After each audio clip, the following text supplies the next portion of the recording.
Hi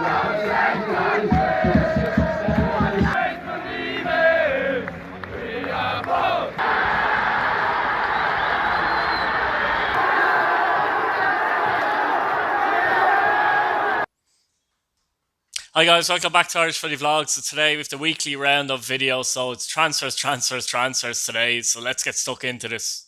Now, before we get into the transfer news, we'll get into news about Cabinteely FC. According to the Irish Times, the board of Cabinteely FC has called an extraordinary general meeting for August 13th to consider an offer from an American group which is interested in buying the League of Ireland section of the club.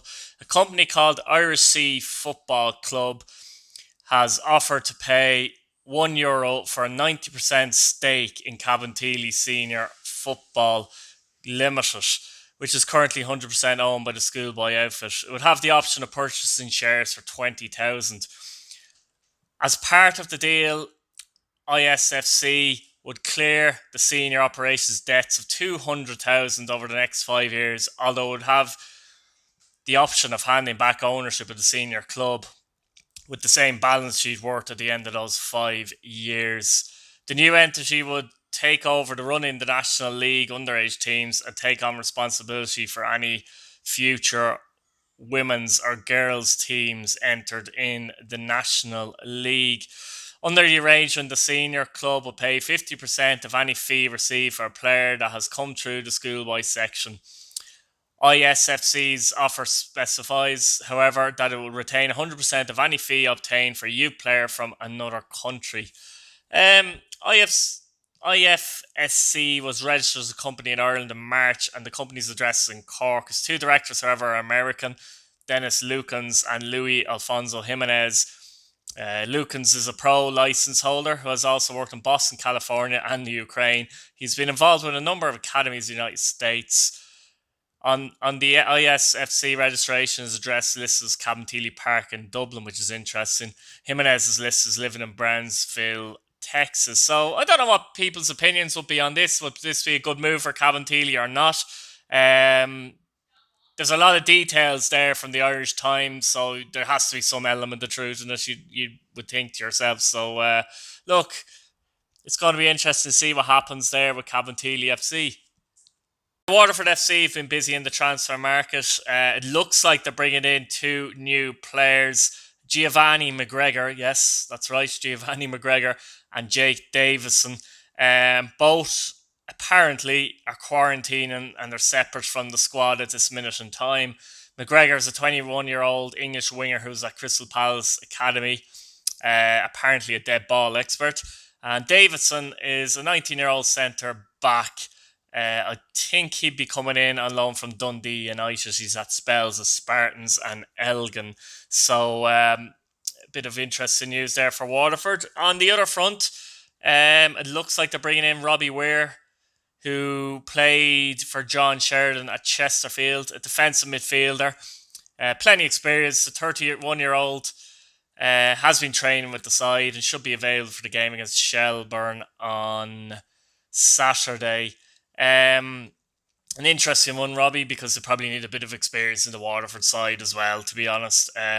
John Sheridan as well is hopeful that the club will bring in Daryl Murphy. Murphy is with the club. He is suffering from calf injuries at this minute in time, so they're taking things slowly, but they're hopeful that he will be signed and available in a couple of weeks to play for Waterford. So I don't think that'll be the end of it for Waterford, to be honest. I think there might be more players coming in, but so far that's what they have.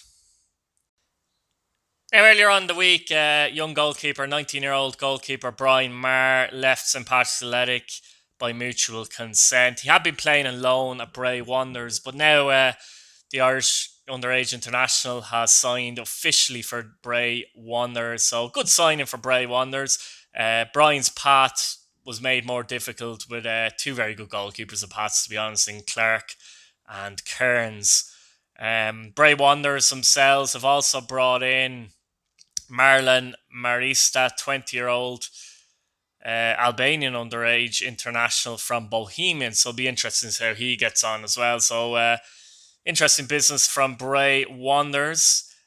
Speaking about Pats, because Brian Marr's left the club, under 17 Irish international goalkeeper Josh Keeley has been promoted to the senior squad. Josh is rated highly.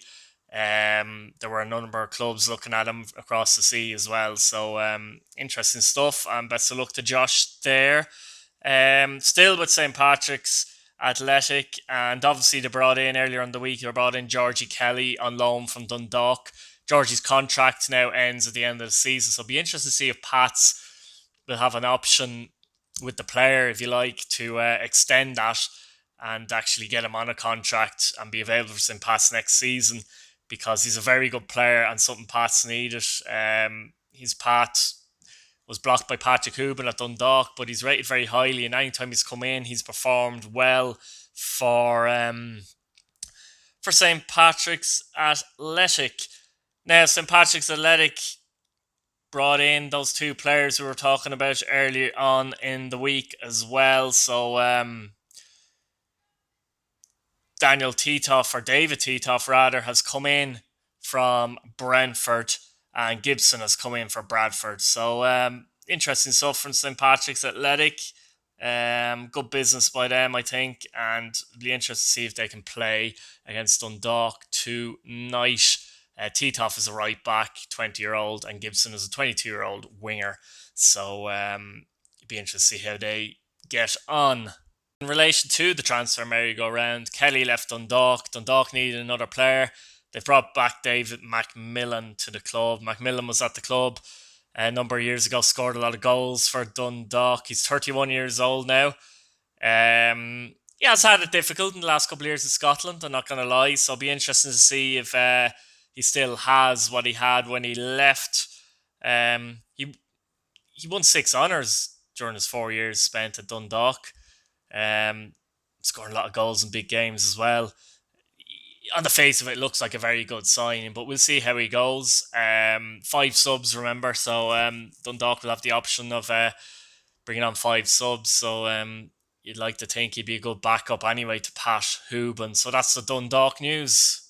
Now, Wexford FC have been busy in the last few days. I was impressed with a number of their signs they made pre-pandemic, but post-pandemic they've continued to make some good signs. They brought in ex-Dundee United and Watford striker Ola Adeyemo. This boy looks strong physically, so it's going to be interesting to see how he does at the club. On the face of it, it looks like an interesting signing for sure. Their other big signing, I suppose, earlier on the week was securing the return of midfielder Jack Doherty for the 2020 season. The 25-year-old from Carrick-on-Shore made a huge impression when he first joined the club in 2019, scoring 6 goals in 18 games for a midfielder. That's quite good. He knows the club, as we all know. So you're bringing in somebody who, not just bringing in a good player, bringing in good players performed at Wexford. He is only 25 as well, so can get better. So I'm impressed with the work Brian O'Sullivan has done since last season, if I'm quite honest, at Wexford. Jack is back. So, I think things are looking good for Wexford, if I'm honest. Now, in the last 2 days, Athlone Town have been busy in the market. They've brought in 4 new players. Kieran Grogan, Mark Barron, Lee Duffy, and American Tanner Dogan joining on loan from Dundalk. Cove Ramblers have signed a goalkeeper, Sean Byrne. He's come in from Avondale United. Now, in fairness, Hunt is a very good goalkeeper at Cove, so I think it'd be difficult for him to displace him there. But it's nice to see the first division clubs bringing in some players and doing some business as well, especially with the COVID. You would have been more worried maybe about those clubs. So delighted that Athlone have brought in those 4 players, and Lee Duffy is particularly a good signing as well. Derry City have been busy in the market. I know their fans were disappointed they missed out on the likes of Georgie Kelly and obviously Junior as well, but they have signed striker Ibrahim Mete and midfielder Jake Dunwoody. Mete is only 24 years of age. He played for the likes of Cardiff, Crawley. Dunwoody is a Northern Irish under-21 international who captains Stokes under-23. So I think he particularly looks like an interesting player and a player that might have a bit of quality about him. Declan Devine during the week came out and did an interview. I thought it was a fantastic interview because I know a lot of Derry fans are getting worried in relation to maybe where the club was going, but where Declan was going.